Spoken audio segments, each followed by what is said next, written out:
Bonjour à tous et bienvenue sur Le Tilt, le podcast qui explore les nouvelles formes de travail et partage des idées et des outils à celles et ceux qui veulent réinventer leur vie professionnelle.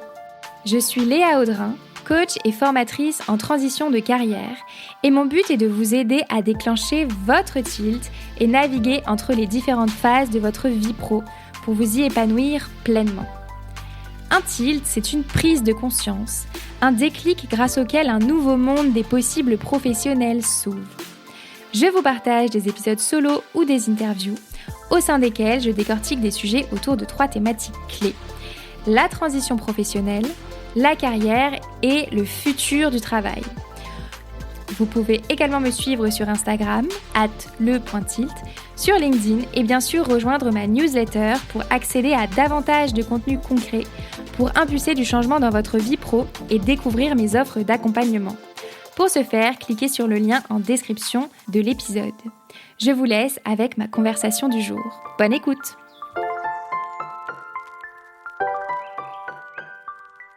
Ce mois-ci sur le Tilt, c'est le mois spécial IA et travail.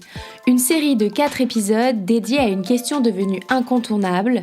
Qu'est-ce que l'intelligence artificielle change vraiment au travail ? Au-delà des outils, c'est notre manière de produire, d'apprendre, de décider, de gouverner et peut-être même de vivre qui se transforme. On y explore cette bascule sous plusieurs angles. L'objectif, sortir des discours simplistes, qu'ils soient alarmistes ou naïvement enthousiastes, pour comprendre ce qui se joue et aider chacun à trouver sa place dans cette nouvelle donne. Et pour commencer mon exploration, j'ai convié Flavien Chervet à mon micro. Flavien pense l'IA à la croisée des mondes. Il navigue entre technologie, philosophie, économie et poésie. Sa force, c'est de faire les liens entre ces approches. Dans cet épisode, on parle de compression du temps. 3 ans d'IA, c'est l'équivalent de 30 ans d'Internet. Mais on parle aussi du mythe de l'humain performant et indispensable que cette technologie vient fissurer. On parle également de pouvoir, d'énergie et de post-capitalisme. Je retiens également cette phrase que Flavien a partagée à mon micro. Si on veut être heureux à notre époque, il faut laisser de côté l'amour de la stabilité et embrasser le chaos. Voilà, le ton est donné. Cet épisode du Tilt est sponsorisé et réalisé en partenariat avec Manpower Group Talent Solutions, qui accompagne depuis plus de 20 ans les entreprises et les talents face aux grandes mutations du marché de l'emploi. Dans un contexte où l'IA redessine les compétences, les organisations et les modèles de création de valeur, il me semblait cohérent de m'associer à un acteur qui travaille précisément à éclairer ces évolutions avec méthode et données fiables. Merci à eux pour leur soutien dans cette série IA et travail. Je vous souhaite une bonne écoute de ma conversation avec Flavien Chervet.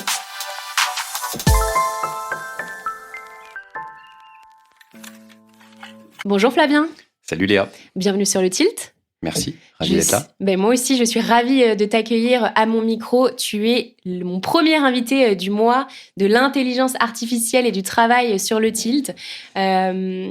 Ensemble, on va parler d'un sujet assez macro sur l'IA. C'est la première fois dans l'histoire que ce ne sont pas seulement des gestes qui sont automatisés, mais aussi des fonctions, des capacités cognitives. Donc là, on entre dans une nouvelle ère. Et en discutant avec toi, tu m'as dit, mais Léa, on n'est pas seulement dans une transformation du travail, on est dans une rupture économique et civilisationnelle. Bon, il ne m'en fallait pas plus pour avoir envie de t'inviter à mon micro. Et donc, j'ai envie de creuser avec toi. En fait, qu'est-ce que représente cette mutation? De quoi elle est composée? Et puis, comment elle questionne le modèle de production, la création de valeur, l'équilibre des pouvoirs, à la fois dans le monde professionnel, mais aussi plus largement. Et puis, est-ce qu'on est dans une crise de l'emploi? Enfin, j'ai beaucoup de questions pour toi. Mais avant de rentrer dans le vif du sujet, est-ce que tu peux nous dire, Flavien, qui tu es, sans parler de ton travail, s'il te plaît? Ok, alors avant même de me présenter, je vais faire un peu de fact-checking parce qu'il y a une chose que tu as dit au tout début, une chose que tu as dite qui n'est pas parfaitement exacte. Ce n'est pas la première fois qu'on a des fonctions cognitives qui sont automatisées. La calculatrice, ça fait longtemps qu'elle existe, elle automatise une fonction cognitive. Les dactylos en leur temps avec la machine à écrire, ça se discuterait. Est-ce qu'on est dans de la tâche physique ou cognitive ?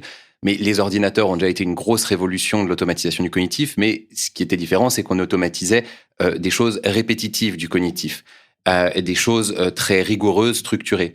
Là où aujourd'hui, l'intelligence artificielle automatise des choses comme, on va dire, des tâches qui, normalement, pour un humain, supposeraient de la créativité, du raisonnement, des choses comme ça. Donc, on est sur une fluidité d'intelligence complètement différente. Et c'est là que ça change beaucoup le rapport au métier, au travail.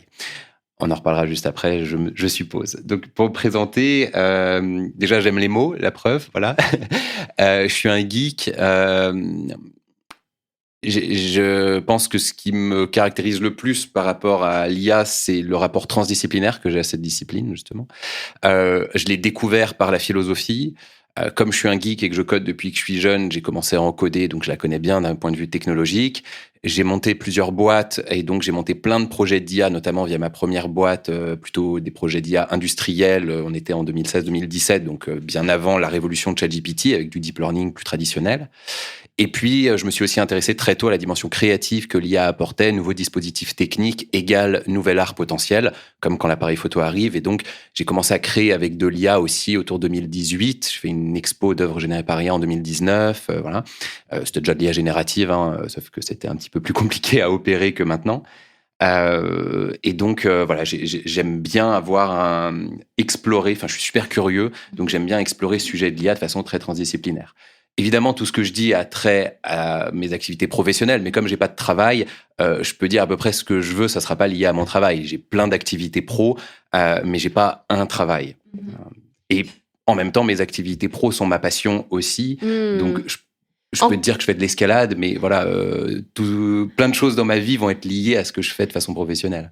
Et du coup, là, tu fais un lien super intéressant avec ma prochaine question. C'est quoi ton rapport intime au travail? Tu dis que t'en as pas, mais du coup, c'est quoi ton rapport à ta vie professionnelle? Un rapport de jeu. Je crois que le jeu, il est souvent considéré comme non sérieux. C'est tout l'inverse. Il n'y a rien de plus sérieux que le jeu.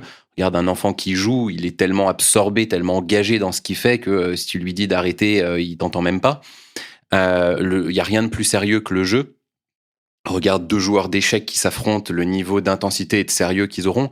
En fait, on a complètement dévalué le jeu parce qu'on est dans une culture judéo-chrétienne qui valorise énormément la souffrance. L'effort doit être assorti d'une souffrance pour être valorisé, alors que le jeu, c'est un effort assorti du plaisir. Mais il y a un engagement très profond. Et j'ai la chance de travailler sur un sujet qui me passionne d'une façon qui est très ouverte, très créative, très libre. J'ai pas d'employeur et je gagne ma vie par les activités que je choisis. Et donc, cette immense chance-là me permet d'avoir un rapport professionnel qui est celui du jeu et donc qui est en fait, en sciences cognitives, des fois on parle de flow, qui est cet état dans lequel tu es quand tu es tellement engagé dans une activité que tu vois plus le temps passer, tu es complètement... t'es dans un état presque altéré de conscience dans ce que tu fais. En fait, la plupart du temps, quand je bosse, je ressens ça parce que j'adore tout ce que je fais, quoi. Génial. Hyper intéressant. Je partage vraiment ta vision du travail. C'est une belle vision du travail, mais qui est à l'heure actuelle un peu idéaliste pour qu'elle se généralise. On est encore dans un monde où le travail est très aliénant, très souvent, pour beaucoup de monde. Il est subi pour beaucoup de monde. Moi, je suis tombé dans ce sujet avant qu'il explose. J'ai eu la chance d'avoir une éducation suffisante pour me repérer dans le monde numérique et complexe qui est le nôtre. Et quand le sujet a explosé, ça m'a permis de surfer dessus. Mais il y a un critère de chance de là où je suis né et de ma passion qui a rencontré le monde. Voilà, j'aimerais, et je réfléchis beaucoup à ça, que demain, le travail s'oriente beaucoup moins vers la corvée et beaucoup plus vers le jeu. Je pense qu'il y a une voie qui nous mène vers ça, qui a aussi ses travers, hein, on pourra en parler. Mais l'intelligence artificielle est un déclencheur très fort de cette transformation du travail. Donc voilà, je le vis, mais je le réfléchis aussi par rapport au sujet que je traite.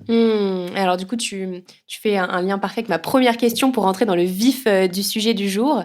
En quoi l'IA est-elle une rupture différente des précédentes révolutions agricoles, industrielles, numériques? Je pense qu'il y a plein de différences. Il y en a là qui me viennent, 3 qui me semblent importantes. La première, elle est évidente, c'est la temporalité dans laquelle ça se joue. Un une telle compression de la temporalité. En 3 ans d'IA, on a fait plus qu'en 30 ans d'Internet, et ça continue à s'accélérer.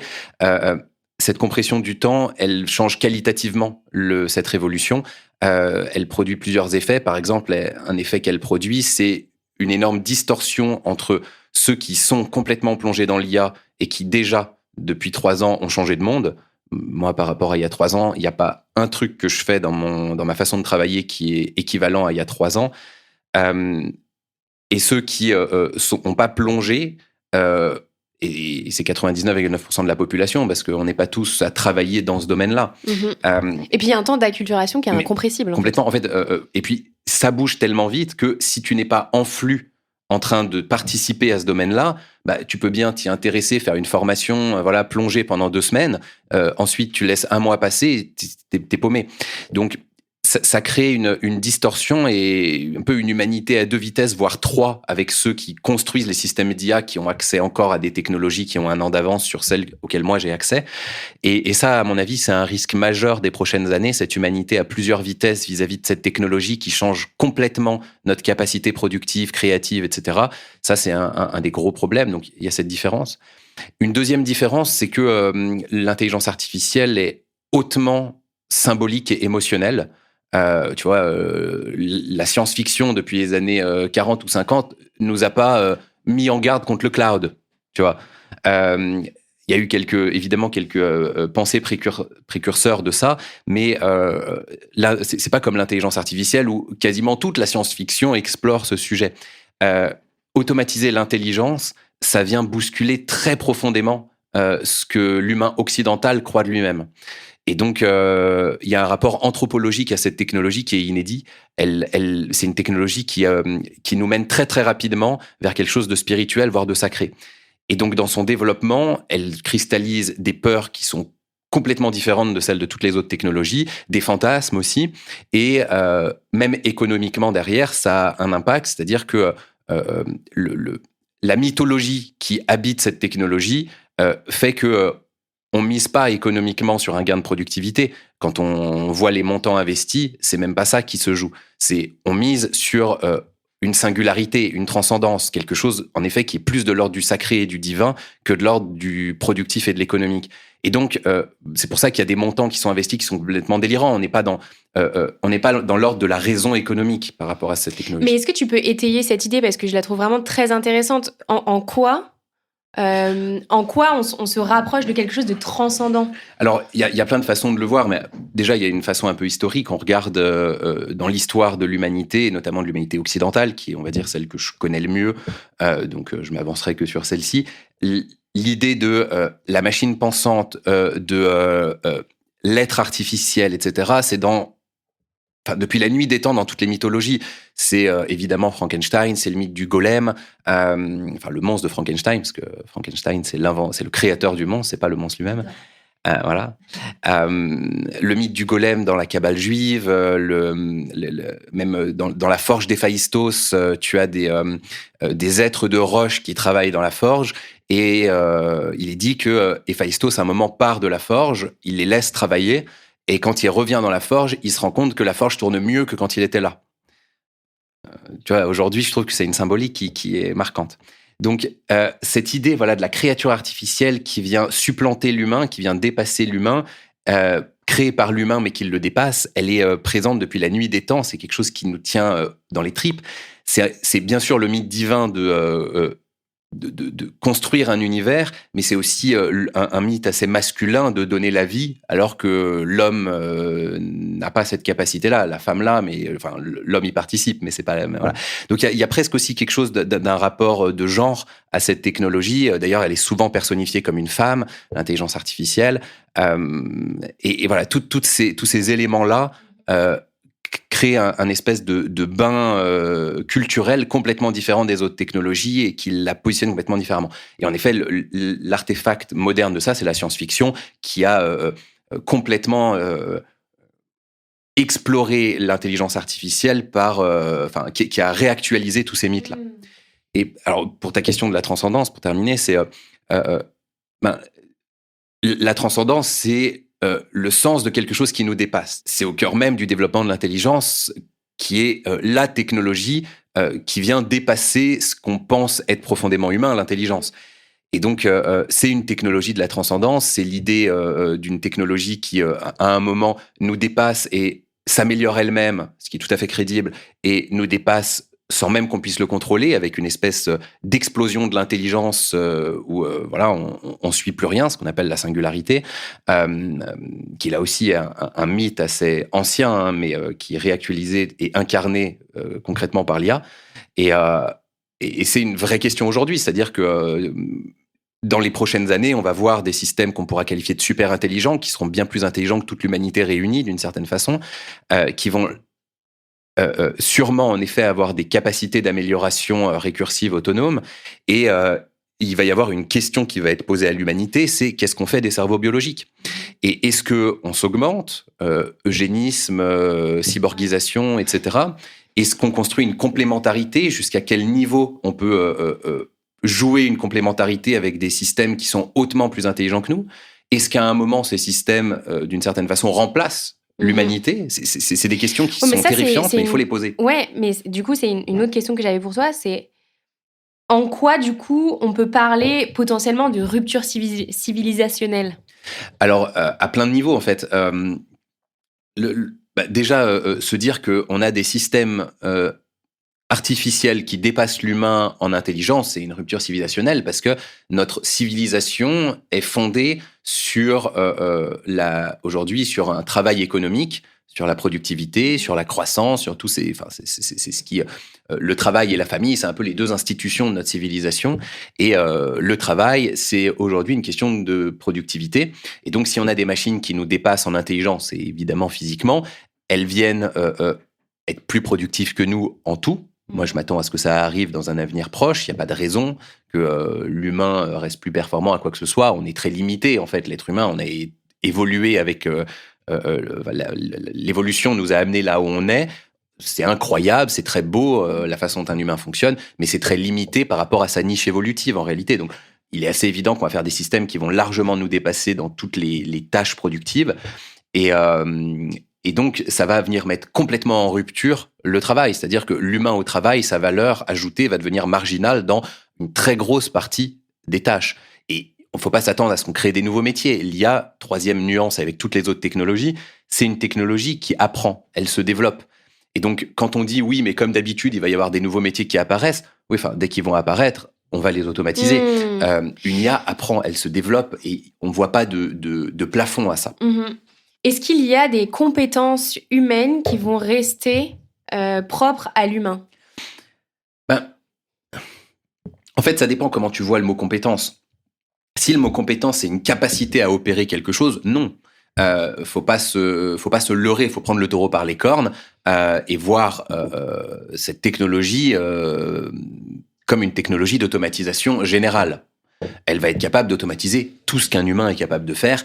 Il n'y a pas de grand doute. Ça, c'est la première partie de la réponse. La deuxième partie, c'est en effet ce qu'on appelle compétence humaine. C'est pas forcément uniquement lié à la capacité à opérer, à produire. Il y a quelque chose dans l'humain qui est unique, c'est d'être humain. C'est-à-dire qu'on a une condition humaine. Toi et moi, on souffre de la même façon, on a faim de la même façon, on a soif de la même façon, on prend du plaisir de la même façon, on va mourir de la même façon. Tous ces éléments qui sont notre condition biologique nous réunissent. Et donc, j'ai une certaine forme d'empathie envers toi parce que je sais que tu as les mêmes éprouvés, le même type de vie intérieure que moi. En tout cas, je le prends pour acquis. Une machine peut être bien plus performante que nous à tout. Elle va pas avoir le même rapport au monde que nous. Elle va pas partager cette condition humaine. Et il y a des choses qui n'ont de sens qu'à l'intérieur de la condition humaine. Je te donne un exemple, le sport. Bon, on a des robots qui courent plus vite que les humains aujourd'hui. On peut très bien faire un robot qui tire bien mieux au pistolet que n'importe quel humain. Pourtant, aux Jeux Olympiques, si tu mets un robot qui court le 100 mètres en 5 secondes ou un robot qui met tous les tirs parfaitement dans la cible, tout le monde s'en fout. Ce qu'on veut voir, c'est quelqu'un qui se dépasse à l'intérieur de la condition humaine, parce qu'on peut avoir une projection sur cette personne et se dire waouh, incroyable, avec les mêmes capacités à peu près équivalentes que moi, dans le même bain de capacités, cette personne s'est dépassée, a fait quelque chose d'incroyable, a fait un exploit. Et donc c'est pareil dans l'art, on a ça notamment dans la performance artistique, on a ça aussi dans le jeu. En effet, on a déjà des systèmes qui jouent bien mieux que nous aux échecs, au Go, etc. On continue à jouer aux échecs, et ce qui nous intéresse, c'est pas d'être battu par une machine, c'est de battre ou d'être battu par un humain à qui on peut se mesurer. Donc, il y a des domaines, c'est aussi l'artisanat, le fait qu'il y ait ce petit défaut sur le vase du potier qui lui donne plus de valeur que le vase industriel, parce qu'il révèle la faiblesse, la limite, le soin donné par le potier qui est derrière le vase. Donc en fait, tous ces éléments-là, ils ont une valeur, ils ont un sens pour l'humain, et ils ont un sens qu'à l'intérieur de la condition humaine. Et on a un peu oublié ça au travail. On rêve l'humain comme un être de performance absolue. Et ce mythe-là, il va nous être complètement brisé par l'IA. On va vivre une espèce de blessure narcissique dans les prochaines années du fait de l'IA. Et j'ai bon espoir qu'en effet, ça recentre sur le fait qu'on voit la performance, les relations sociales, la hiérarchie sociale dont on a besoin en tant qu'êtres sociaux, à travers des choses qui dépendent de la condition humaine, comme en effet le sport, l'art, le jeu, l'artisanat, des domaines comme ça. Mais est-ce que, par exemple, dans l'épisode 2 du mois de l'IA avec Ronnie, on parle, par exemple, de la performance du Nouvel An chinois. Je ne sais pas si Jules l'a vu. Oui, bien sûr. Mais ce sont des robots qui dansent. Là, on est sur une performance artistique. Alors, ça peut avoir des prismes différents, mais qu'est-ce que t'en penses, toi parce qu'on parle d'art, là, tu vois. 2 éléments de réponse. Premier élément, j'ai bien précisé que mon propos concernait la civilisation occidentale. En effet, le rapport à la machine en Chine, au Japon, n'est pas du tout le même. Par exemple, dans le shintoïsme, l'idée d'âme, ce qui pourrait se rapprocher de l'idée d'âme, n'est pas quelque chose d'individuel, c'est quelque chose de relationnel. Et là où chez nous, dans nos cultures judéo-chrétiennes, l'âme est individuelle et elle vient de Dieu, elle est ce qui nous lie à Dieu, la voir dans la machine, c'est très choquant parce que on se dit mais d'où elle vient. Pour eux, comme l'âme, ce qui apparenterait à l'âme est quelque chose de relationnel, et comme c'est pas une relation avec un Dieu transcendant, c'est très simple. Entrer en relation avec une machine, c'est lui prêter une âme par défaut. Donc le fait qu'une machine ait une âme, l'esprit dans la machine, il n'y a aucun souci pour ces cultures-là. Ils ont beaucoup moins de virulence par rapport aux idées de l'intelligence artificielle que nous en Occident. Donc déjà, voilà, ce que je dis se rapporte vraiment à la culture occidentale, première chose. Deuxième chose, si quand même on réfléchit à la dimension artistique, dans le cas que tu évoques, d'une part, c'est la nouveauté qui est mise en avant, plus que la capacité de la machine. C'est regarder, on n'a jamais vu ça. Et donc, le jamais vu, c'est quelque chose qui fait partie de la scène artistique. Et peut-être que ça a une fin. Dans le côté waouh du truc. Complètement, il faut toujours le renouveler. L'année prochaine, ils pourront pas faire un spectacle comme ça. L'année d'avant, on avait des robots sur scène qui étaient complètement mécaniques et voilà. C'était déjà impressionnant parce qu'ils arrivaient à tenir debout. Cette année, ça suffisait pas, il faut leur faire des saltos. L'année prochaine, qu'est-ce qui va se passer? Des robots volants, j'en sais rien. Enfin, voilà, pas juste des drones. Voilà. Mais ça, c'est une notion de jamais vu qui est présente dans l'art, mais qui est pas qui est pas tout le sens esthétique. La notion de jamais vu, en effet, elle fait partie d'une performance artistique, mais elle ne s'y suffit pas. Et puis aujourd'hui, ces robots et toute la chorégraphie est construite par des humains. Donc le sens artistique, l'intention artistique qui est donnée est humaine. La question, en fait, en créativité, c'est de séparer la technicité créative de l'intention et de l'élaboration de l'œuvre. Tu vois, quand l'appareil photo arrive, ça sert plus à rien en peinture de reproduire la nature. Un clic et ça le fait mieux. Ça a pas tué la peinture, ça a libéré la peinture, et il y a eu toute la libération picturale du XXe siècle avec l'impressionnisme, l'expressionnisme, l'art abstrait, etc. Quand le dispositif technique vient automatiser, il nous rappelle que le positionnement de l'art, c'est pas d'exécuter techniquement de façon virtuose, c'est d'avoir une intention exploratoire pour raconter des histoires, pour déclencher des émotions. Et donc, dans une chorégraphie, tu peux bien avoir tous tes danseurs qui sont remplacés par des robots. Évidemment, tu vas plus associer la même émotion à tes robots que tu l'aurais fait à un danseur humain qui, en effet, à l'intérieur de la condition humaine, se dépasse. Mais tu vas toujours associer une intention artistique au chorégraphe, à la chorégraphe qui a construit le spectacle, au groupe qui a construit le spectacle, etc. Donc, la présence humaine reste là dans l'œuvre au niveau de l'art, mais beaucoup moins au niveau de la technicité qui est mobilisée par l'art. Donc, ça pose pas une vraie question à l'art, ça pose une question aux industries créatives qui, avant, employaient énormément de gens pour la technicité artistique. Par exemple, dans un studio de jeux vidéo, tous les artistes 3D, ils peuvent être artistes à côté, mais il y en a plein dans le studio de jeux vidéo. Leur boulot, c'est de prendre un cahier des charges et de réaliser des objets en 3D sur un logiciel. Le niveau artistique, c'est un niveau de technique, c'est pas un niveau d'art qui leur est demandé. Et pourtant, on appelle ça des artistes 3D. Donc, on mélange aussi beaucoup les catégories de l'art et de la technique dans les industries créatives, alors que l'IA est en train de nous obliger à beaucoup mieux les séparer. Donc moi, dans cette chorégraphie faite avec des robots, la dimension artistique est complètement présente, il n'y a aucun souci, c'est même pas une question. Par contre, il y a une vraie question de technicité derrière et de virtuosité et du coup d'emploi aussi des personnes qui avant exécutaient cette technicité. Mais du coup, c'est le même problème que dans beaucoup d'autres industries. Ouais, je comprends. Est-ce qu'il y a d'autres éléments de réponse dans ma question sur la rupture civilisationnelle ? Il y a une rupture civilisationnelle qui nous pend au nez, c'est celle de l'automatisation de la science. On n'y pense pas beaucoup quand on n'est pas dans un domaine scientifique, mais l'intelligence artificielle est en train de complètement transformer la façon dont la science se fait. Et il y a suffisamment de signaux faibles pour se dire de façon crédible que automatiser la science est possible.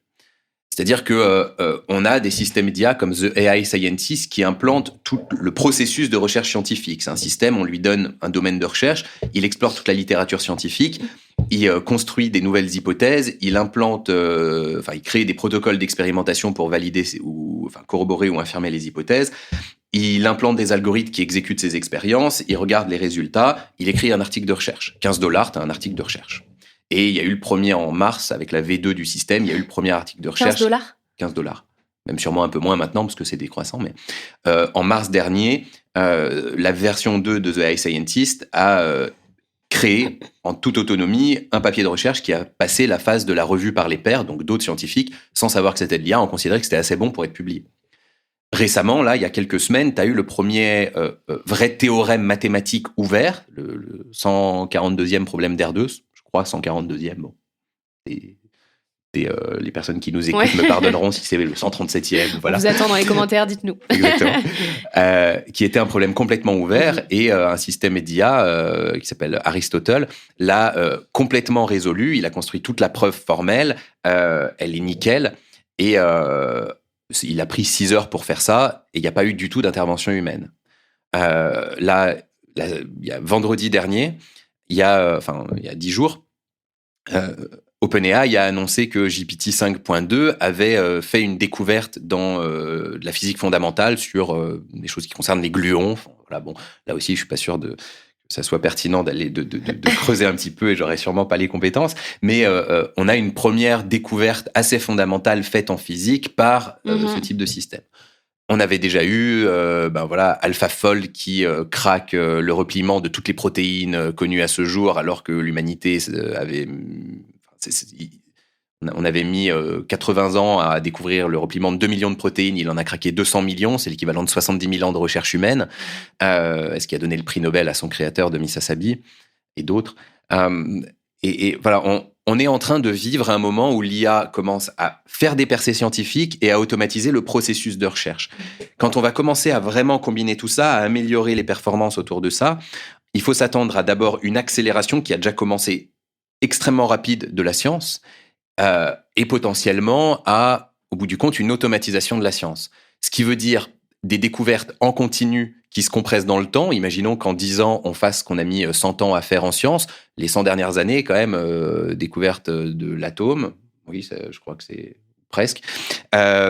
Toute la physique quantique, la relativité, l'arrivée du transistor, des ordinateurs, toute la météorologie moderne, l'intelligence artificielle. Enfin, imagine qu'en 10 ans, on fasse tout ça, l'ADN. On n'a pas le rythme civilisationnel pour encaisser ça. Et en plus, on risque de se retrouver avec des technologies et des découvertes dont on ne comprend pas le sens. on a le résultat, mais on n'a pas la compréhension. Donc là, on a potentiellement aussi une rupture civilisationnelle très profonde qui nous pend au nez. On a une rupture civilisationnelle très profonde dans la guerre, qui est en pleine ébullition avec la guerre en Ukraine, qui est un laboratoire de cette nouvelle guerre. On a une rupture civilisationnelle dans la politique et la géopolitique, c'est-à-dire que l'intelligence artificielle est la première technologie qui nous met face à un potentiel scénario irréversible. D'une certaine façon, le premier qui atteint des systèmes qu'on pourrait qualifier de super intelligents, si ces systèmes sont capables de s'améliorer eux-mêmes, de faire de la science en IA pertinente et donc de s'améliorer eux-mêmes, ils accélèrent leur propre développement et donc ceux qui arrivent après ne peuvent que creuser leur retard. Ceux qui sont devant avancent toujours plus vite que ceux qui sont en arrière. Et donc tout d'un coup, c'est Poutine qui a dit ça, celui qui est le leader en IA dominera le monde. D'une certaine façon, il y a un critère irréversible. On a un instrument de pouvoir qui ne fait que s'améliorer et qui ne peut plus être attrapé. Donc, on a la possibilité, et c'est pour ça que tous les gouvernements, eux aussi, courent à l'IA, d'un scénario irréversible où, tout d'un coup, une puissance se met en position, à tout jamais, d'être la puissance. Mais du coup, qui a le pouvoir dans cette situation-là ? Est-ce qu'on parle des États ? Est-ce qu'on parle des entreprises technologiques qui provident les outils ? Ou est-ce qu'on parle de encore plus loin, ceux qui détiennent les data centers et presque, même on peut se poser la question, ceux qui détiennent l'énergie ? C'est Elon Musk. Je rigole. Je suis pas sûre. Il est en train de fonder un empire assez spécial, quand même, le garçon. Non, c'est une très bonne question, en fait, parce que aujourd'hui, c'est un peu un mix de tout ça, mais en effet, les grandes puissances technologiques ont pris un pouvoir équivalent à ceux des grands États et bien supérieur à ceux des petits États, des États de moyenne puissance. Donc, qui va être le grand gagnant ? Sûrement un espèce de consolidation d'un pouvoir technopolitique. En tout cas, si c'est cette voie-là qui est prise, je vois d'autres voies aussi qui sont tout à fait crédibles, mais si c'est une voie de la verticalisation très très forte du pouvoir, telle qu'elle commence aujourd'hui, si ça serait plutôt le sens naturel de l'histoire, on l'a pourrait vu se dire. avec Trump, que les patrons des GAFAM se sont alignés presque avec, tous, avec le pouvoir en place, en fait.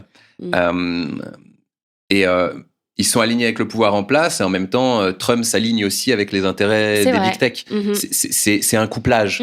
On le voit comme un alignement parce que c'est Trump qui est politique, donc c'est Trump qui est mis en avant dans les médias. Qui a la main sur la narrative aussi. Voilà, exactement. Sur le narratif. Mais ce qui se passe derrière, c'est un couplage structurel entre ces deux pouvoirs qui avancent de concert et qui se servent mutuellement l'un de l'autre. Et tu vois, si à un moment les big tech abandonnent Trump a un gros souci. Il dépend d'eux autant que eux dépendent de lui. On n'est pas dans un rapport de domination. Mais il y a une espèce de complexe politico-technologique qui verticalise beaucoup le pouvoir aujourd'hui. Il y a des raisons de penser que ça durera pas éternellement, mais si ça devait durer éternellement, ça serait sûrement cette espèce de complexe-là qui verticaliserait encore plus le pouvoir et pas un acteur unique. Mais c'est pas non plus complètement délirant de se dire, je rigolais un peu avec Elon Musk, mais quand tu regardes son empire, il va sûrement être le premier humain à peser $1 trillion. C'est un acteur géopolitique à lui tout seul. Il est en train de construire un tissu de satellites que aucun État n'a, et de loin, très très très loin. Il va donc avoir là aussi un pouvoir géopolitique supérieur à lui tout seul, à beaucoup d'États, ou presque tout seul. Il est en train de diversifier ses activités pour avoir vraiment un empire technologique complet qui puisse être à lui tout seul une capacité de production absolue, avec de la robotique et de l'IA au cœur et la production de tout de tous les biens et services qui peuvent en découler. C'est pas non plus complètement impensable de penser à une verticalisation qui se fasse dans la main d'un individu. Est-ce que c'est pire ou moins pire qu'une verticalisation du pouvoir dans un complexe politico-technologique, je sais pas, mais en tout cas c'est pensable. Évidemment, encore une fois, il n'y a pas que cette voie, mais comme cette voie nous pend au nez, on a besoin d'en parler. C'est quoi si on veut les autres voies ? Il y a d'une part une première possibilité qui est, on va dire, celle du bloc des moyennes puissances, qui a été un petit peu, on va dire, appelé par le discours du Premier ministre canadien il y a quelques semaines, un discours assez incroyable. Par rapport aux événements au Groenland, tu veux dire ? Oui, Ouais. entre autres. Alors ça va plus loin que juste ces événements-là, mais ça a été un des déclencheurs, ouais.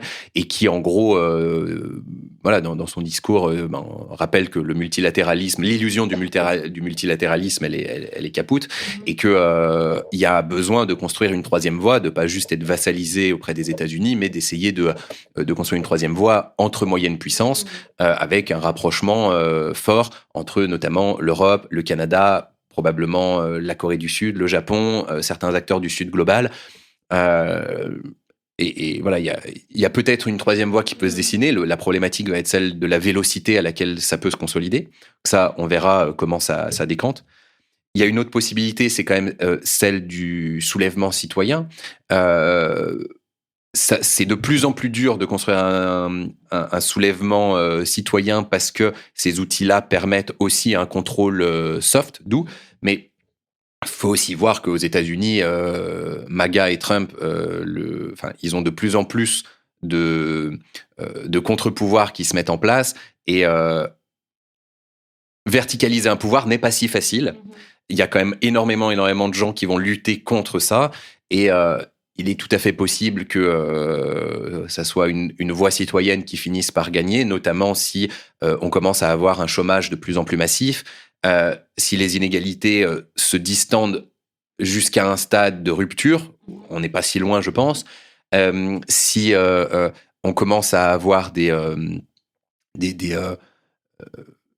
peurs très très fortes liées à l'intelligence artificielle qui se cristallisent et où voilà, il y a un espèce de soulèvement très général qui se met en place.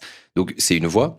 Et puis, il y a une troisième voie que je décris pas mal dans mon bouquin Hyperarme. Enfin, j'en parle pas mal, je la développe beaucoup. C'est la question du narratif national versus le narratif humanité. Aujourd'hui, on est dans un narratif de sécurité nationale. C'est l'ennemi. Par exemple, pour les États-Unis, c'est la Chine, et donc il faut courir pour protéger sa sécurité nationale. Et un peu pour tous les pays, ça va être la même idée. Le narratif va être beaucoup orienté autour de la sécurité nationale contre les autres pays ou contre les autres blocs, et pas autour de la sécurité de l'humanité.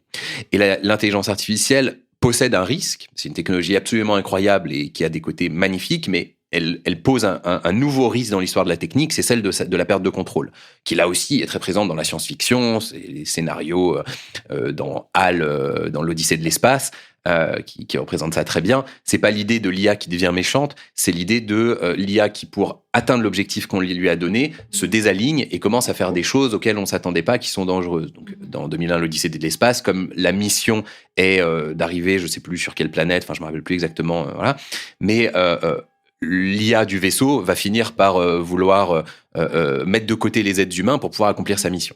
Et on voit des cas de désalignement comme ça dans les labos arriver, déjà aujourd'hui, avec des systèmes d'IA qui, pour atteindre la mission qu'on leur a donnée, vont commencer à mettre l'humain à l'écart, avoir des instincts quelque chose qui ressemble à de l'instinct de survie, commencer à faire du chantage ou des choses comme ça. Et donc ça, si on le pousse beaucoup plus loin, avec des systèmes beaucoup plus puissants et autonomes, il y a un risque de perte de contrôle qui existe. Et face à ce risque de perte de contrôle, le narratif peut changer. Tout d'un coup, c'est plus nation contre nation, c'est l'humanité contre des systèmes désalignés avec l'humanité. Et tout d'un coup, l'ennemi commun se déplace et ça peut amener à une coopération internationale de très grande ampleur sous la pression de ne pas se faire complètement endiguer par des systèmes dont on a perdu le contrôle. Donc, c'est un scénario qui est beaucoup plus crédible qu'on ne le croit. Et ça veut pas dire qu'on a des IA malveillantes, ça veut pas dire qu'on a des IA conscientes, etc. Ça peut être tout simplement des IA dont on perd le contrôle, qui commencent à se répliquer, qui commencent à, par exemple, pour garantir la paix, vouloir prendre le contrôle sur toutes les institutions, et ça devient très difficile à arrêter. On a besoin d'une grande collaboration internationale pour remettre à plat nos systèmes. Si tant est soit peu que ce soit possible.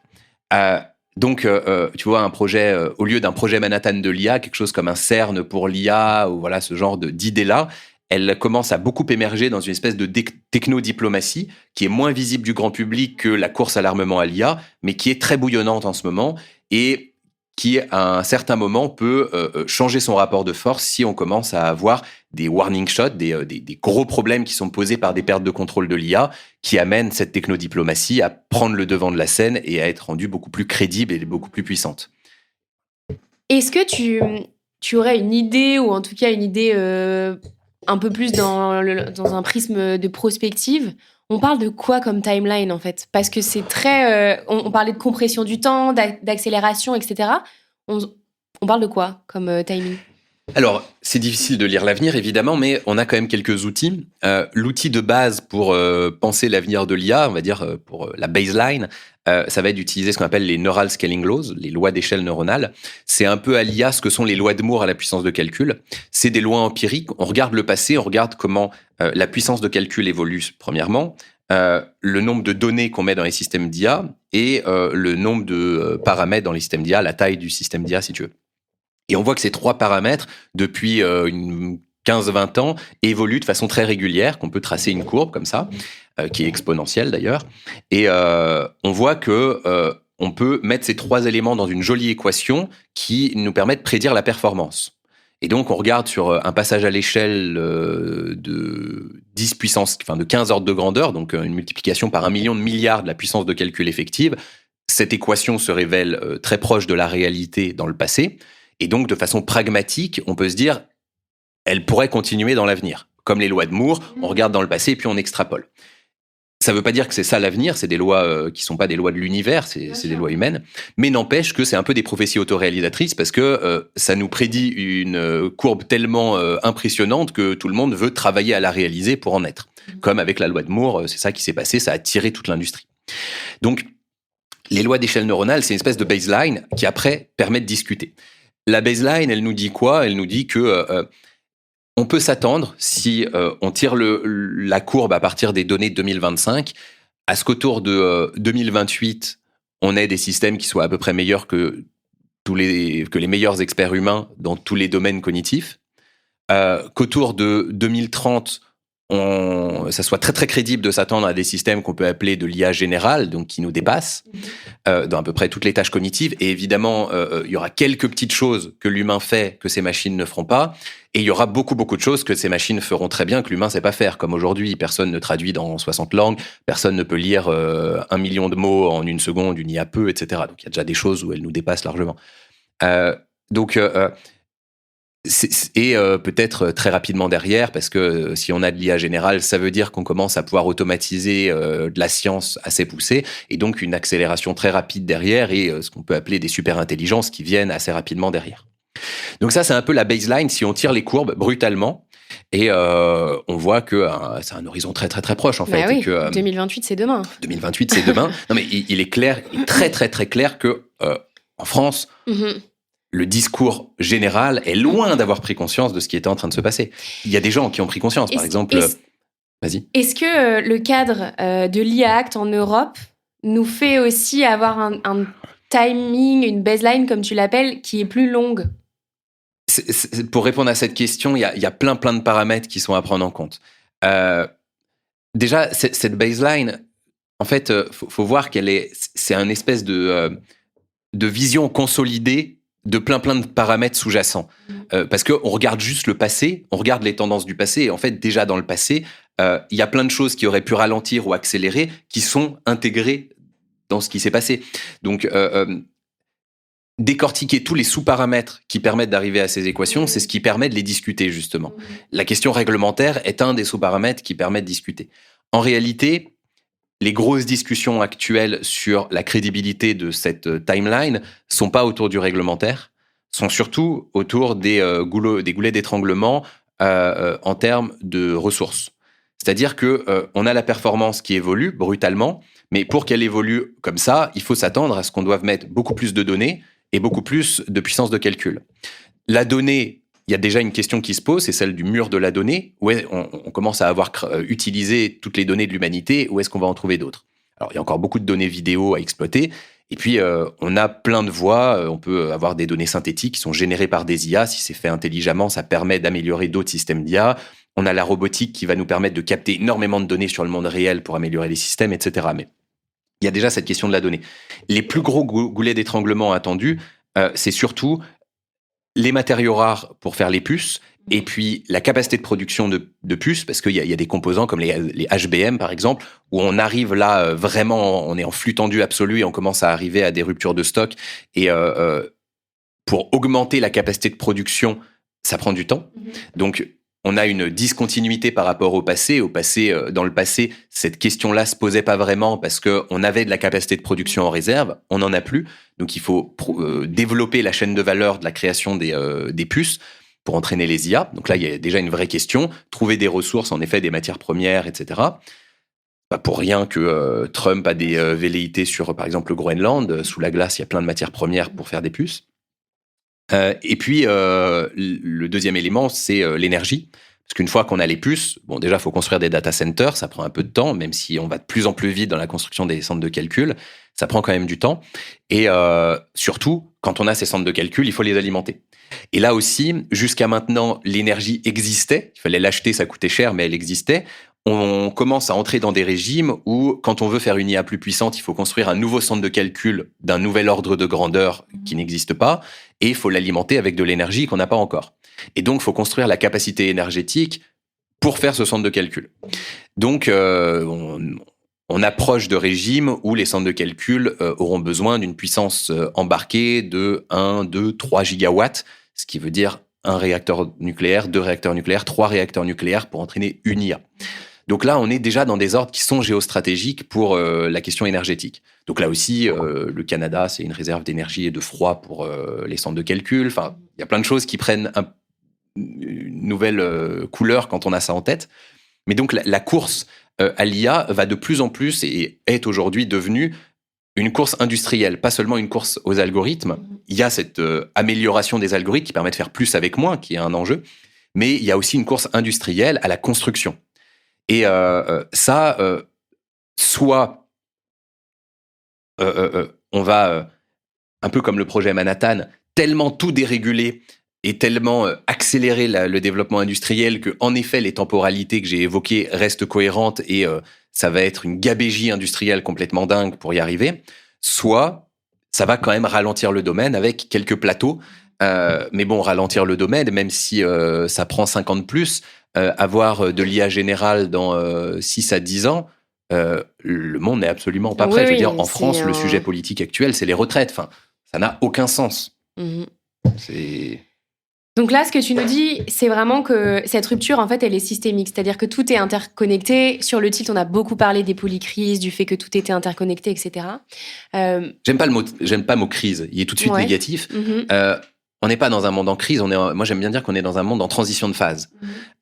Les systèmes complexes, et Dieu sait que l'humanité en est un, sont des systèmes qui changent pas par transition continue. C'est quasiment jamais. C'est des systèmes, la plupart du temps, plus un système est complexe, la plupart du temps, plus il devient métastable, c'est-à-dire que il a une capacité à encaisser la transformation sans se modifier.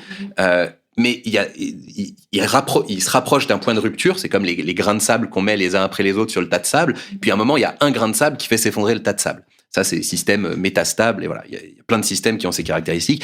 Et il est assez crédible de se dire que l'humanité, la civilisation, les sociétés humaines sont des systèmes de ce type-là. L'histoire nous le dit aussi, les systèmes changent assez peu pendant des grandes périodes. Et quand ils changent, c'est par transition de phase assez brutale. Par exemple, une guerre. Une guerre, c'est un moyen de reconfigurer un ordre mondial ou un ordre d'une société, etc., sur un temps très court. Et donc, pour moi, on entre là en plein dans une période de transition de phase. Donc, si on est... je pense qu'il faut être réaliste. On entre dans une période de transition de phase brutale. Une fois qu'on a dit ça, c'est pas du pessimisme, en fait. C'est juste du réalisme. Le pessimisme, il se dit « Oh là là, c'est des crises. Mon Dieu, qu'est-ce que je vais souffrir ?» L'optimisme se dit « Oh là là, c'est des périodes de grande transformation, ça va être dur, mais qu'est-ce que ça va être exaltant ?» Mais parce que sur la question de souffrance, il y a une part de réalité, tu vois. Genre, il y a une part de réalité, mais... Il y a des industries, il y a des organisations qui souffrent. Enfin, en fait, je comprends ce que tu veux dire dans le sens où, effectivement, c'est pas un truc d'apitoiement qu'il faut aller chercher, c'est... une forme de résilience et de réinvention à aller chercher, mais la souffrance. Mais la souffrance fait partie de ça. Mais elle fait partie du processus. L'optimiste se dit pas du tout qu'il y aura pas de souffrance. C'est du réalisme de dire qu'il va y avoir de la souffrance. Il y a de la souffrance énorme. Moi, je m'attends à ce qu'on ait une guerre mondiale dans la décennie qui arrive. Je m'attends à ce qu'on vive de plus en plus de catastrophes écologiques dans les 30 prochaines années. On verra si, grâce à l'intelligence artificielle, on arrive à sortir du problème, ce qui est pour moi la seule voie, même si c'est complètement technosolutionniste, mais plus j'y réfléchis, plus c'est un espèce de pari de Pascal. Je vois mal comment on ferait une transition douce. Là aussi, un système ne change pas par transition douce. Soit on aura une catastrophe écologique, enfin une transition de phase justement, soit c'est la technologie qui va nous permettre d'évoluer là-dedans, mais ça ne sera pas forcément plus heureux. Il y aura de la souffrance. Socialement, je sais pas, Dario Amodei, le patron d'Anthropic, dit ça va être un bain de sang. Je sais pas s'il faut le dire comme ça, mais en effet, moi je m'attends aussi à ce qu'on ait un énorme problème social. Et là, ça commence, c'est en train de commencer à arriver. Et dans les 2-3 prochaines années, ça va se déplier d'une façon drastique. Donc, il y aura de la souffrance. C'est pas être pessimiste que de dire qu'il y aura de la souffrance. Là aussi, c'est être réaliste. L'optimiste voit la souffrance, se dit peut-être même que moi, je vais en souffrir. Peut-être. Alors, j'ai la chance d'être plutôt bien positionné parce que je suis dans le flux de cette technologie. Mais ça, c'est, on va dire, presque un coup du hasard d'une certaine façon. Je pourrais très bien me rendre compte dans 6 mois qu'en fait je suis un des premiers touchés et peut-être que tu vois, oui, en fait, ces technologies vont produire. C'est un bon moment. En fait, c'est une bonne intersection. Tu vois, je prends l'exemple. C'est comme par exemple, les ingénieurs informatiques, les gens qui gravitaient autour de ça il y a 40, 50 ans, ils ont connu l'âge d'or, tu vois. Intellectuellement, on avait besoin d'eux. Techniquement aussi, c'était les experts les plus recherchés et payés dans les entreprises. Bon, c'est une intersection de facteurs qui font que, tant mieux pour ces personnes-là. Mais effectivement, toi, ça se rejoint comme ça, c'est-à-dire qu'il y a la passion, il y a les compétences, il y a la temporalité, et ce qui fait que toi, ta vie professionnelle à un instant T fonctionne dans ces facteurs-là, quoi. En effet, mais est-ce que dans 2 ans elle fonctionnera ? J'en sais absolument rien. Il y a aussi un caractère de notre époque, dans les périodes comme celle-ci, de grande transition de phase, la seule injonction morale devrait être d'embrasser le chaos. Il faut presque l'aimer. C'est-à-dire que là aussi, on est dans une société qui s'est habituée à ce que la stabilité soit quelque chose de positif. Pendant les 30 glorieuses, les choses avancent tranquillement, tu as de la croissance d'année en année, tu peux prévoir sur 30 ans, tout va bien. Et notre société est construite sur ces idées-là. Mais à l'échelle de l'humanité, c'est tellement petit cette période. Ouais, mais à l'échelle psychologique d'un humain, ah oui, ça je suis d'accord. Ça a construit nos repères d'aujourd'hui. Et nos parents, on est à peu près de la même génération, toi et moi, nos parents ont construit leurs repères là-dessus. Faire carrière, c'est un repère qui fonctionne dans un environnement stable. Épargner, le système des retraites, etc. Tout ça, c'est des repères de vie qui sont pertinents dans un environnement stable. On n'est pas dans un environnement stable. Je m'attends absolument pas à jouir d'une retraite, par exemple. Et si on veut être heureux à notre époque, il faut laisser de côté l'amour de la stabilité. Embrasser le chaos, embrasser l'incertitude, le faire plonger dedans et donc lâcher prise sur le contrôle qu'on a sur demain. Ça paraît très difficile, mais c'est pas du tout impossible. C'est juste, je veux dire. La vie, c'est au départ quelque chose de beaucoup plus chaotique que ce qu'on nous fait croire. La vie, c'est ce qui est stable au bord du chaos. C'est pas du tout ce qui est purement stable. C'est en constante reconstruction, évolution, c'est en flux. Ce qui est vivant est en flux. D'une certaine façon, les 30 glorieuses, pour moi, c'est un peu mortifère, tu vois. Oui. Tout va bien, c'est chiant. Tu fais le lien avec un sujet sur lequel je voulais échanger avec toi. Là, on a parlé du côté systémique de ce sujet-là. Là, tu es en train de décrire le fait que pendant les 30 glorieuses, post-ère industrielle, etc., on a pu établir un contrat social qui faisait que les gens étaient salariés, avaient une forme de stabilité contre une forme de labeur, etc. Donc, tu as cette manière d'avoir institué le travail qui s'est installé. On a érigé ça comme une forme de normalité, mais en fait, c'est très récent, ça n'a même pas 100 ans. Complètement. En quoi l'IA va bouleverser ce système économique des organisations avec ce modèle-là dont on parle ? Alors, déjà, l'accélération qu'elle produit rend la question des grosses organisations très sensible. Plus t'es gros, moins tu bouges vite. C'est presque une loi de la nature. C'est vrai. Celle-ci. C'est vrai. Et elle s'applique très bien aux organisations. Et donc, je pense que le système des entreprises tel qu'on le connaît va s'effondrer.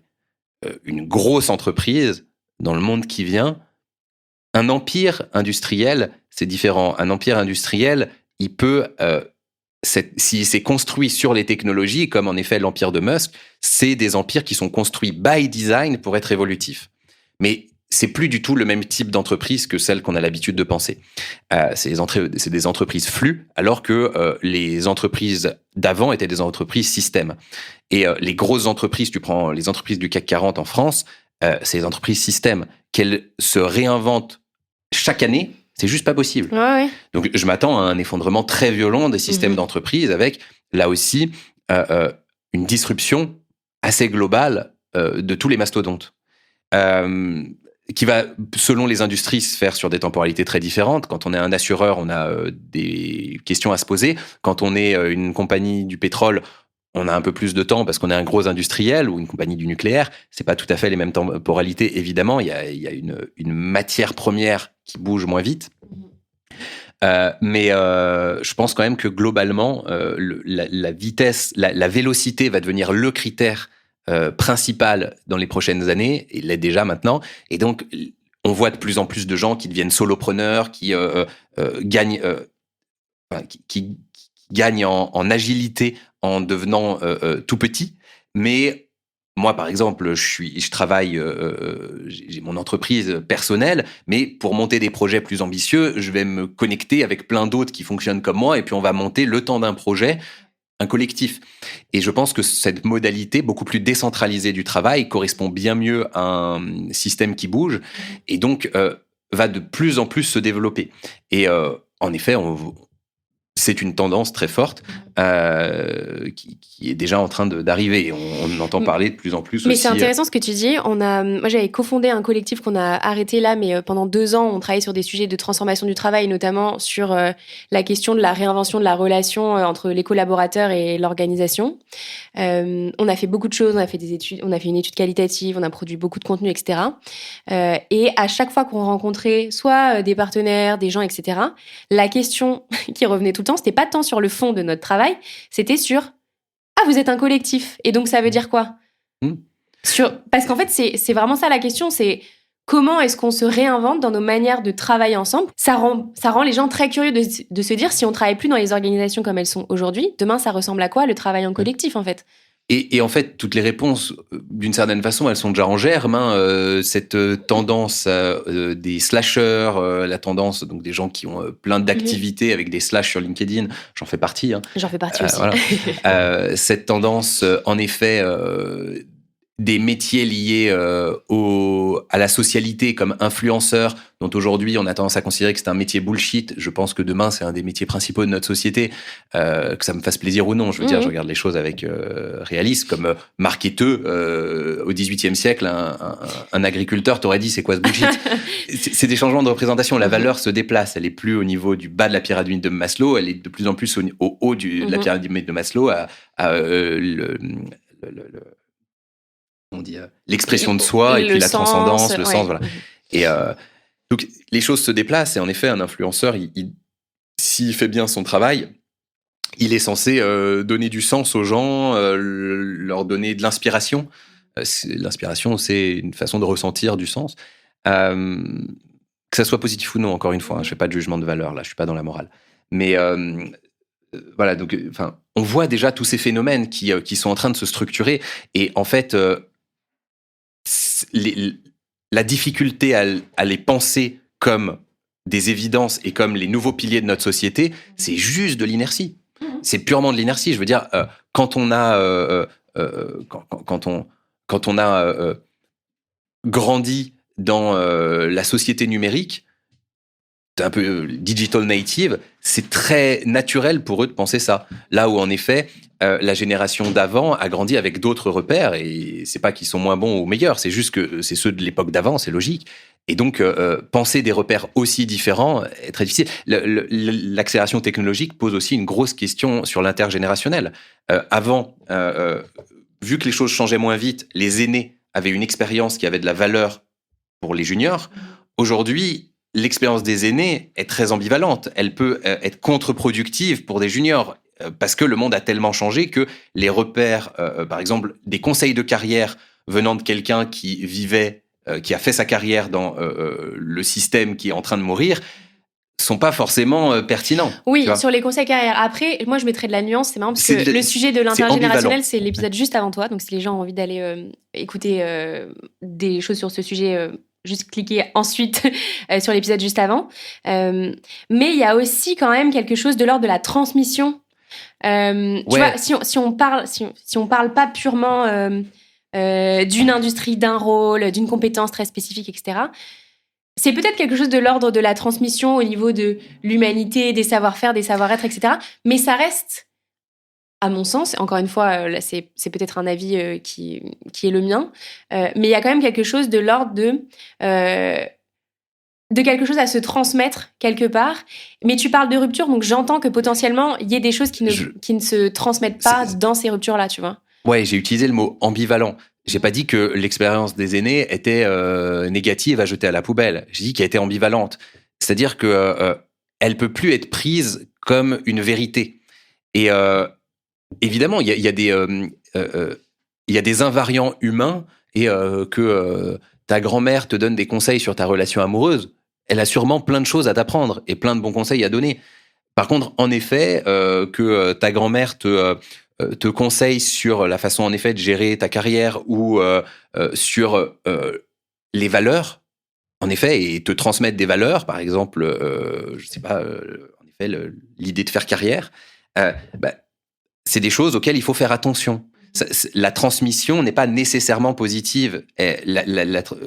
Dans une époque de changement, il faut faire attention à ce qui nous est transmis. Ce qui nous est transmis peut avoir de la valeur comme il peut oui, parce que ça peut pas être décorrélé de son contexte, en fait. Enfin, on revient dans cette histoire de systémie. Ouais, exactement. Et on peut prendre des mauvaises décisions dans une époque changeante si on écoute, si on tient trop compte du passé. Donc, c'est là où c'est très ambivalent. C'est difficile. Hein. J'ai pas la réponse sur qu'est-ce qui est de l'ordre du... qu'est-ce qui est positif dans la transmission et qu'est-ce qui fonctionne et ce qui ne fonctionne pas dans la transmission. Il n'y a pas de barrière à tracer. Mais c'est ambivalent aujourd'hui. Ça peut plus être pris comme tel. Donc, il y a un nouveau rapport intergénérationnel parce que d'une part, l'aîné n'a plus autant de valeur qu'avant dans sa transmission, quand même, puisqu'elle est plus ambivalente.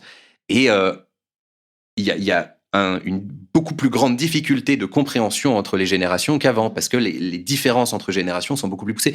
Même les gens qui ont 10 ans de moins que moi, ils ont d'autres valeurs et d'autres représentations, alors que c'est une demi-génération. Mais je fais le lien avec ce que tu disais en début de conversation. On a aussi une vision occidentale du sujet. Je serais curieuse de savoir quelle est la manière d'envisager l'intergénérationnel à l'heure de l'IA en effet, dans d'autres parties du monde. Quoi. C'est sûrement très différent. Tout de même, on voit que les problématiques de population vieillissante, par exemple au Japon, mais même en Chine, selon les parties de la Chine, etc., amènent à envisager beaucoup plus de robotique auprès des seniors. Je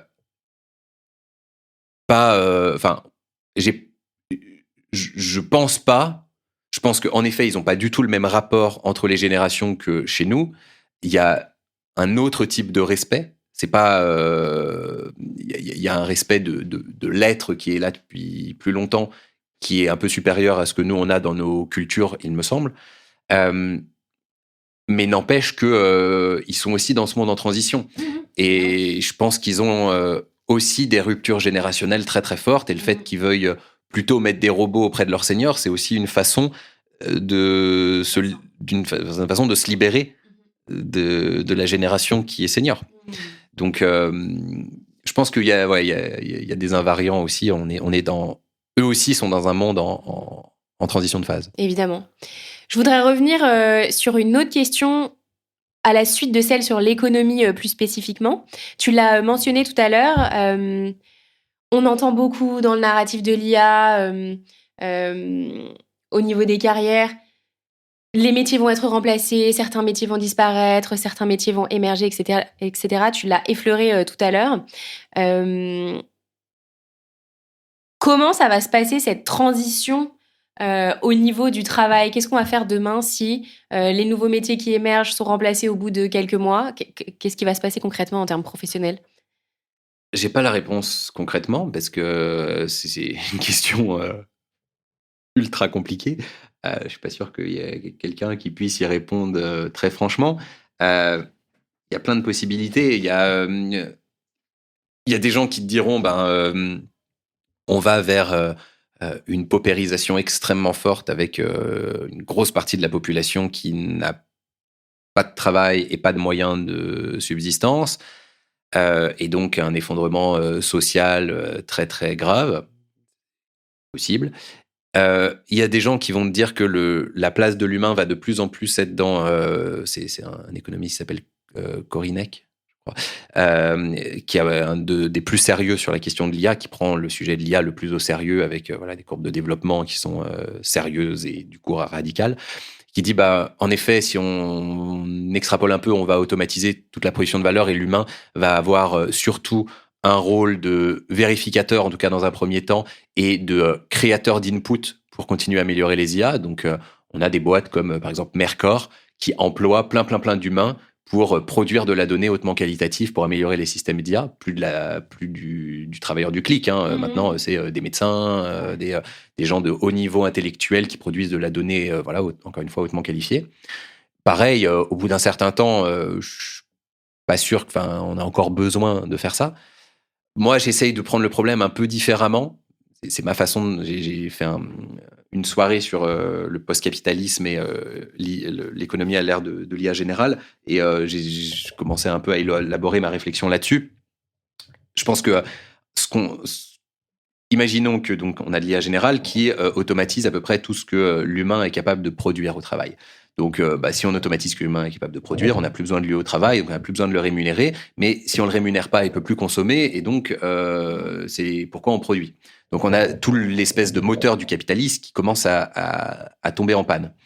Et je pense pas que ça va arriver. Je pense que ça va transiter vers un post-capitalisme où de plus en plus on va avoir une capacité de production d'abondance assez forte sur tous les biens et services, et que ce qui va rémunérer l'humain, et là où la valeur humaine va se déplacer, où une économie humaine va se développer, ça va être de plus en plus sur la valeur ajoutée de l'humain à l'intérieur de la condition humaine, ce que j'évoquais tout à l'heure. Je pense qu'on peut imaginer assez facilement une société où l'économie humaine fonctionne en parallèle d'une économie de subsistance qui est gérée par les machines, qui permet de produire tout ce dont on a besoin pour vivre, qui n'est pas que de subsistance, qui est même potentiellement d'abondance. Et à côté, il y a une économie humaine qui permet que les humains se valorisent les uns par rapport aux autres dans la société. Encore une fois, je pense qu'en tant qu'êtres sociaux, on a besoin de construire ça, on le fera. Et que cette valorisation, elle se fasse à travers, imaginons par exemple, le jeu.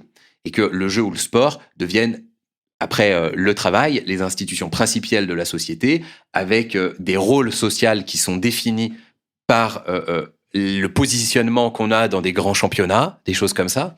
Et aujourd'hui, on a l'impression que toutes ces choses sont annexes à l'économie. Le sport, le jeu, ça peut être connecté à l'économie, mais c'est un peu annexe par rapport à la production centrale.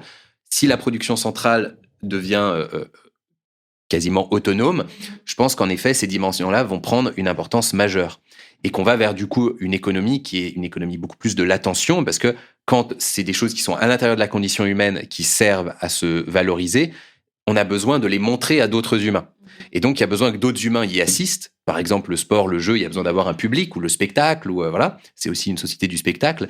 Et donc, on gagnerait de l'argent en fonction de l'attention qu'on pourrait capter. Ce qui, là aussi, est déjà complètement enclenché comme phénomène. Deux choses par rapport à ce que tu dis. J'ai assisté à un webinaire récemment de Noémie Aubron, une prospectiviste que tu connais peut-être. Non, je crois pas. J'irai voir. Elle avait réuni tout un panel autour de la question à quelle rupture s'attendre d'ici 2027. Bref, avec plein de sujets différents. Et notamment à l'intérieur de celui-là, quelqu'un qui travaillait dans l'industrie du sport et qui pointait exactement ce que tu dis. Il disait en gros, par exemple, si on prend le foot, aujourd'hui, les reportages, les vlogs, les réseaux sociaux des professionnels du foot sont plus regardés que les matchs en eux-mêmes. Ouais. Mais ça reste quand même une économie du sport associée à celle de l'économie du spectacle. Complètement. Mais le sport est largement mis en spectacle depuis la nuit des temps, mais il y a des choses même encore plus troublantes. Par exemple, il y a plus de gens qui regardent des gamers jouer à des jeux vidéo que des gens qui jouent.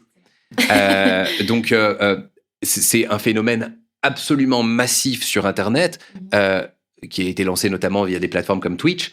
Le fait qu'un gamer simplement joue à un jeu, il commente un petit peu en même temps, voire il commente même pas, et des gens le regardent jouer. Et en fait, c'est assez impressionnant. Même moi, je m'en rends compte. Alors, moi, j'aime bien jouer à des jeux vidéo quand c'est des bons jeux vidéo.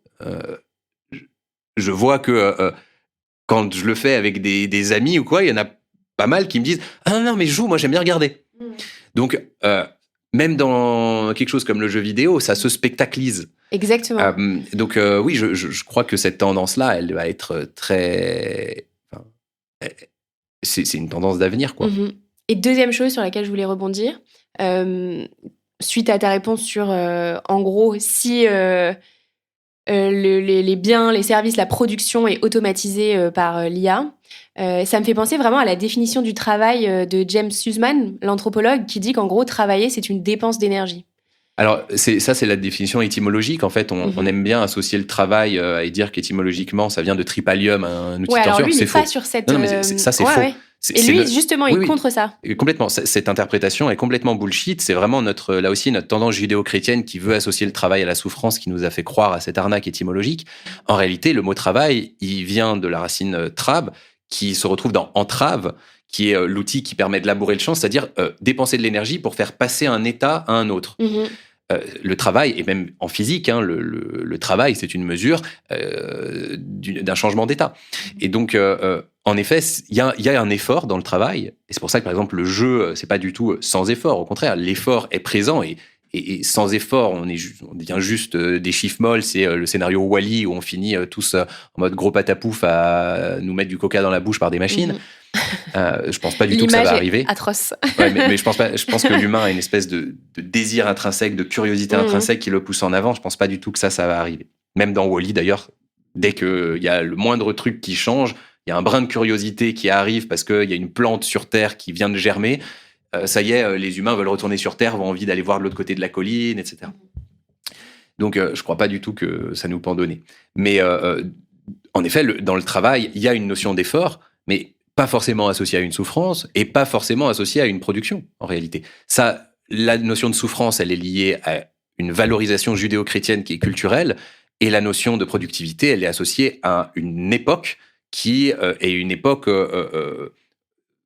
techno-industrielle, mais même avant le techno-industriel, qui est simplement une époque de non-abondance, ce qu'on a connu quasiment depuis le début de l'humanité, où on a besoin, en effet, de produire pour survivre. Il est possible que cette époque soit en train d'être résolue, et que produire, dans 50 ans, si l'humanité existe encore, on regarde notre époque, on se dit, putain, à l'époque, on produisait. Waouh, c'est chaud.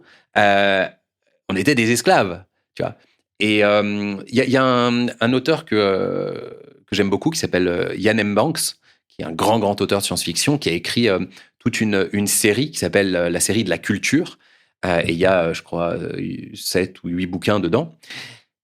Ça se passe dans un avenir lointain où on a une société galactique qui est une société utopique. C'est-à-dire que, en effet, on a des machines qui produisent tout, on a de l'intelligence artificielle et des robots intelligents avec nous, mais ça se passe bien. On a construit une espèce de rapport d'altérité et de symbiose qui est positif, où on reconnaît aussi d'ailleurs l'altérité de la machine. On n'est pas en train de la mettre en esclavage, en tout cas la machine intelligente. C'est super intéressant. Et il y a un des bouquins qui s'appelle L'homme des jeux, où il part du principe que, vu qu'on est dans cette société où on n'a plus besoin de produire, en effet, le truc qui valorise les humains, c'est le jeu et puis la fête. Les humains font énormément la fête et ils jouent beaucoup. Et en fait, dans toute l'histoire, ça va être un des meilleurs joueurs de la galaxie qui va aller sur une des planètes qui est un peu hors du système galactique, sur laquelle il y a tous les ans un immense jeu qui est organisé et qui définit l'ordre social. Et il va essayer de participer à ce jeu pour essayer de ramener la planète dans l'ordre galactique. Voilà. Et en fait, c'est super intéressant parce qu'on découvre sur cette planète tous les principes de cet immense jeu où toute la société participe et comment ce jeu-là structure complètement toute la société. Et c'est ultra crédible, la façon dont c'est raconté. On n'est pas du tout dans waouh, c'est tout joli, c'est tout le monde joue et c'est génial. Non, le jeu, il y a aussi quelque chose de terrible, tu vois. C'est tellement sérieux que tu peux aller jusqu'à te mutiler dans ce jeu-là pour aller plus loin, tu vois, des choses qui peuvent être... Parce que la partie sacrificielle de soi est une mise en jeu de sa condition humaine et donc prend de la valeur. Donc ça peut aller très très loin. Et comme les gladiateurs à leur époque, tu vois, ils étaient valorisés parce qu'ils risquaient leur vie dans le jeu. Donc, c'est contrairement au travail productif qui ne dépend que de ta capacité à produire, le jeu dépend de ta capacité à t'engager. Tu peux travailler et produire sans vraiment t'engager. Il y en a plein qui le font. On sait qu'il y a à peine 26% des Français qui sont engagés dans leur travail. Et il y en a plein qui construisent de la valeur quand même, créent de la valeur quand même. Dans le jeu, si t'es pas engagé, tu peux pas. Et donc, il y a un courage qui est associé au jeu, qui n'est pas associé au travail. Il y a un courage dans le jeu qui est bien supérieur parce que ton engagement, il est physique, il est moral, il est complet. Donc, c'est une société dans laquelle, si tu ne t'engages pas, tu n'as pas de valeur. Là, en t'entendant parler, je suis en train de faire le lien avec ce que tu disais juste avant, où tu parlais de la société, des métiers autour du sport qui vont rester, on appelle ça des joueurs de foot. Autour de l'art, c'est des gens qui jouent. On dit un acteur, un comédien, il va jouer. Les gamers, c'est dans le titre. Et c'est hyper intéressant parce que du coup, ça va se resserrer sur des métiers où en fait la sémantique est déjà présente autour du jeu. Mais il y a un super bouquin qui s'appelle Homo Ludens de comment il s'appelle, un historien Huizinga, où il part du principe qu'on n'est pas du tout Homo sapiens, qu'on est Homo Ludens. Ludens, ludique, c'est un homme qui joue, un humain qui joue. Et il montre comment en fait toute la société humaine, en tout cas occidentale dans son propos aussi, s'est structurée autour du jeu et qu'en fait on a mis le jeu dans une catégorie annexe, alors qu'en fait, on le retrouve partout. Et à l'école, on nous désapprend le jeu, alors que le monde professionnel, le monde politique, etc., en fait, t'es beaucoup plus proche d'un jeu que de ce qu'on apprend à l'école de scolaire. Et la notion, il montre à quel point la notion de jeu est principielle dans notre rapport aux autres et à notre épanouissement, à la société. Et donc, qu'on le remette en avant et qu'on le réexplicite, c'est pas du tout, en fait, une nouvelle humanité. C'est, d'une certaine façon, un retour à certaines sources de l'humanité qui prend une autre forme, évidemment, parce qu'on n'est plus dans le monde d'avant. Mais c'est quelque chose qui est déjà complètement en germe. Mais je vais te donner un exemple. L'art et le sport sont des formes de jeu. Marrant. Un des stickers qui vient avec ma DA, c'est Work Can Be Fun. Ouais. Et je l'ai donné à une de mes copines qui travaille dans un très gros cabinet de conseil. Elle l'a mis sur son téléphone et elle me dit, j'ai fait une expérience, quand je viens en réunion, je le mets au milieu de la table. Elle dit, ça provoque toujours des discussions parce que c'est tellement deux mots antinomiques dans ce monde-là qu'en fait, les gens sont en mode, mais on parle de quoi là ? Est-ce que c'est vrai ? Qu'est-ce que t'en penses, etc. Donc hyper intéressant. Je suis ravie qu'on arrive au terme de notre discussion sur la notion de jeu que j'aime particulièrement. J'ai une dernière question pour toi, Flavien, qui est la question signature que je pose à tous mes invités. C'est si tu pouvais constituer ton board de rêve dans lequel tu pourrais convier 3 personnes, personnalités, entrepreneurs, etc. Pour te conseiller tout au long de ta carrière de jeu. Qui est-ce que tu mettrais dedans ? Alors, on va dire 4, parce que évidemment, je pense que je mettrais une IA. Probablement actuellement je mettrais Claude, ça peut changer avec le temps, voilà, mais il y aurait une IA déjà. Après en humain, je mettrais alors Amanda Haskell, qui est une philosophe qui travaille justement chez Anthropique, elle travaille sur Claude, c'est sûrement la personne au monde qui a le plus parlé avec Claude à ce jour, et c'est elle qui travaille avec des principes de philosophie morale, de philosophie d'épistémologie, etc., à positionner un peu la personnalité et les principes d'interaction de Claude. Et c'est une nana passionnante qui m'inspire mais quelle beaucoup. Responsabilité. Elle a une responsabilité devant l'humanité qui est complètement dingue. Wow. Mais tu peux aller voir elle a fait des interviews, justement des interviews longues, par exemple, avec Lex Fridman. Et c'est une nana super passionnante et elle très engagée dans ce qu'elle fait, justement. Amanda Haskell. Je mettrais peut-être Ilya Prigogine, qui est un prix Nobel de chimie, qui a travaillé énormément sur les systèmes complexes et sur les systèmes qu'on appelle dissipatifs, qui sont ce qui permet de mieux comprendre et le vivant et, je crois, des sociétés humaines complexes. Et même s'il l'a fait sur la partie chimie, il a aussi beaucoup écrit sur le sens qu'avaient ses travaux. Il a aussi beaucoup écrit sur une dimension épistémologique, etc. Et j'ai toujours trouvé que ses écrits m'ont toujours absolument fasciné parce qu'ils remettent en cause, dans la physique, dans la chimie et dans la pensée de l'humanité, la question de la certitude. De la certitude.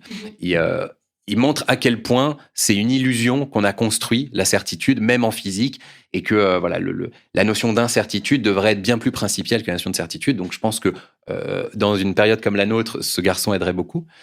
Et puis pour finir, un poète, je vais dire, pour rester un peu plus classique, pour mettre un nom un peu plus classique, je vais dire Rimbaud.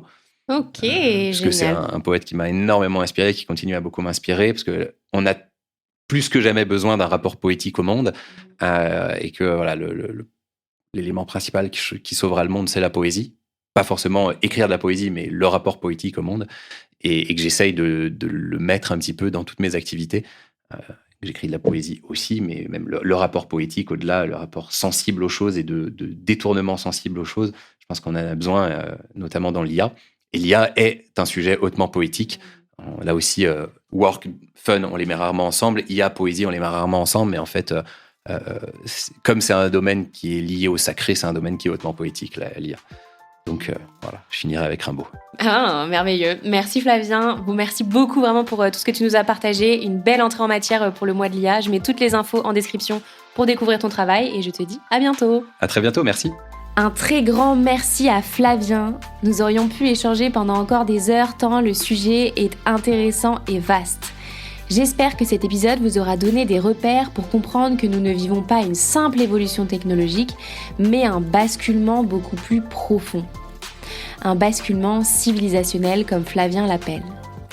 Vous pouvez bien sûr écouter les prochains épisodes du Tilt spécial IA et travail pour poursuivre la réflexion. À bientôt!